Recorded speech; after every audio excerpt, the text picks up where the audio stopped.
Hey guys, this is Anne-Marie, the Anti-HR HR lady, and I wanted to talk to you a little bit about how to better understand whether or not you're correctly classified as a contractor.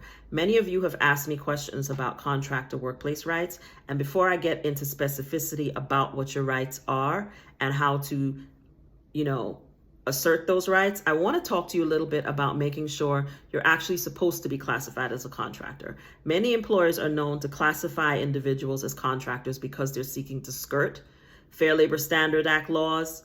They're seeking to skirt other wage and hour and tax laws, like they don't want to have to collect payroll taxes and things like that. So they decide to just willy-nilly classify people as contractors, and they assume that you as the employee don't know the difference, so they just go ahead and do it, and a lot of times you don't know the difference. So I'm going to talk a little bit about how to make sure that you know whether or not you're correctly classified as a contractor versus an employee.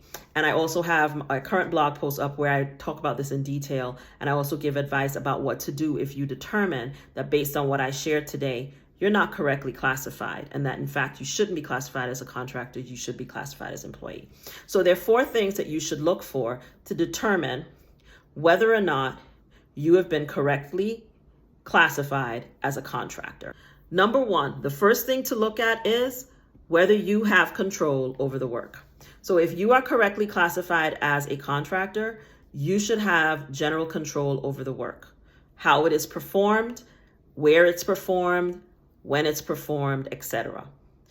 If the employer is dictating any or all of those things, that's a red flag about whether or not you're correctly classified.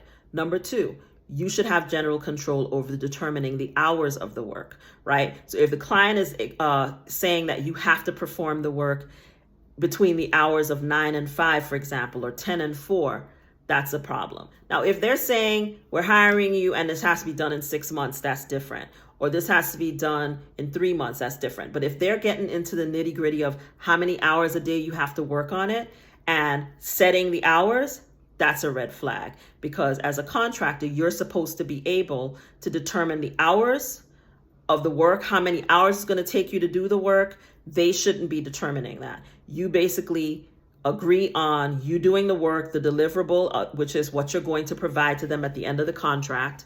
And the rest of it should not be their concern. As long as you agree on a price and you agree on a timeline and you deliver within that timeline, they should not be involved in the rest. Number 3, you should be able to work on multiple contracts or for multiple clients while you're a contractor. That means if your client is trying to dictate that you can only work for them and no one else, then that's a red flag, right? Because if you're a contractor, as long as you agree on a price and a timeline and you get it done, how many other clients you have should be of no concern to your client. How many other clients you have shouldn't be a concern of them.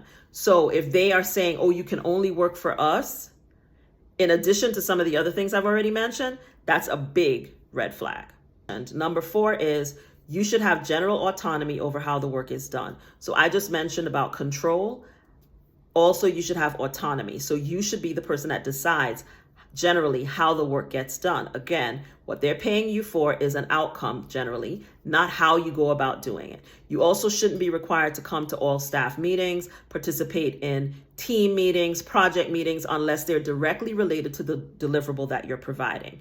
If that's not the case and they just expect you to show up at employee meetings and staff meetings and team meetings like you're a regular member of the team, that also is a red flag that you are not, in fact, an independent contractor, right? So those are the 4 things that you should be looking at. They are 1, control over the project. Number 2 is control over the hours and the timeline for getting the project done. Number 3 is ability to work on other projects. And number 4 is general autonomy.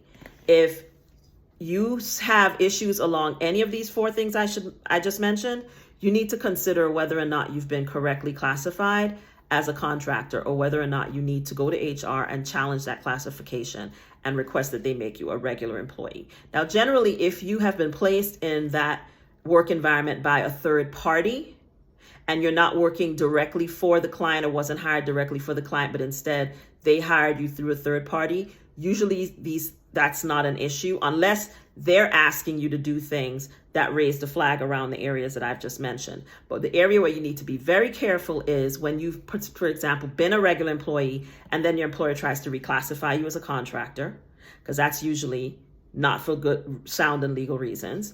Or if you're recruited to be a contractor to do a job and they present you with a job description, because contractors aren't supposed to have job descriptions, they're supposed to have contracts, okay? And then any of the other areas that I just raised are present, you are likely to have been misclassified. So I hope this is helpful in terms of helping you think through whether in fact you should be classified as a contractor at all. And in the next video, I'm going to talk a little bit more about your actual rights, workplace rights as a contractor, and what to do if discrimination rears its ugly head in your workplace. If you are triggered by anything that I've mentioned in these videos and you are seeking to escape a discriminatory hostile work environment because it is not only causing you a lot of unhappiness, but a lot of stress and anxiety, which is often common in these situations, I'm teaming up with Dr. Kamani Norrington-Schlanz. We are doing a masterclass called Save Yourself, where we will specifically be talking to Black women and teaching you how to leave a toxic, hostile, and or discriminatory work environment with not only your sanity, but your coins and your soul as well. So if this sounds of interest to you, please check out the link in bio and register for the class. It will be on June 27th and 28th. I hope to see you there. This is Anne-Marie, the Anti-HR HR lady, and I hope this video has been helpful. As I always say, HR is not your enemy, but they're definitely not your friend. I am, and I'll see you in the next video.